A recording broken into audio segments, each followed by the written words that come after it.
If you're a fan of Skillet, this is truly the ultimate fan experience. 117 TV is taking you down the road to rise.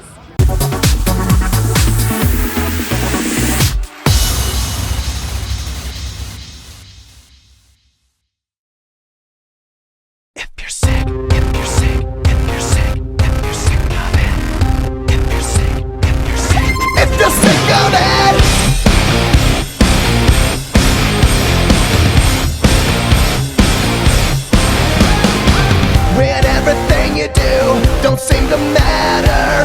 You try but it's no use, your world is getting blacker. When every time you fail has no answer, every empty promise made is a reminder. No one can make this better. Take control, it's now or never. Are you sick of it?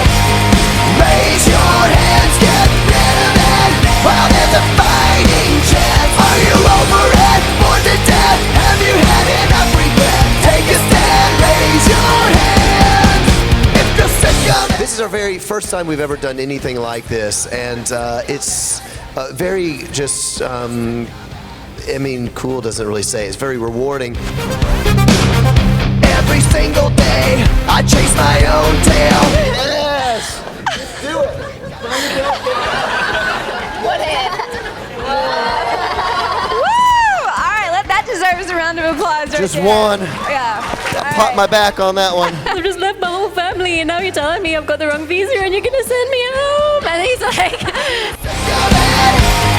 raise your hands, get rid of it while there's a fighting chance. Are you over it? Bored to death? Have you had enough regret? Take a stand, raise your hands if you're sick of it. If you're sick, if you're sick of it. If you're sick of it.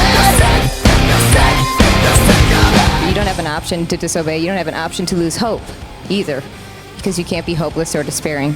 And the hope can be found in God. Strength can be found in Him. Grace can be found in Him. When you're walking in obedience, those things come to you. And if you find yourself coming to a place of hopelessness, you've got to find your strength in Him, and He will supply it. But you've got to find it in Him, because you can't minister. You can't be effective as a person if you're hopeless, because everybody can taste it around you, and you certainly can't spread hope if you're hopeless. So I think for us, what we do is we say, hey, we're being obedient and persevering. I'm certain this is where God's called me to be, and He will give me the grace and the strength to do this. Did you expect to get to interact with them like that? Talk about that. No, not at all. I thought they were going to be up on stage most of the time, but when they came down and just were hanging out with us, it was really cool, just because, you know, they're real people too, and it was, sometimes you forget that. I called and said, happy birthday, we're going to see Skillet, so she was ecstatic. Yeah, and this wasn't like that yet either. That came later, so it just took a second around here.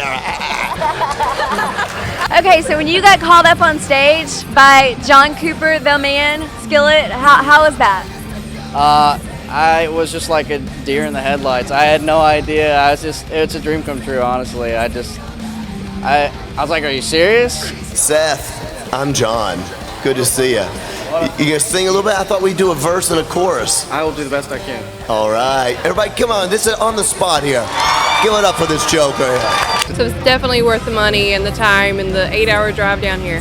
You know, there's worship bands which are really great.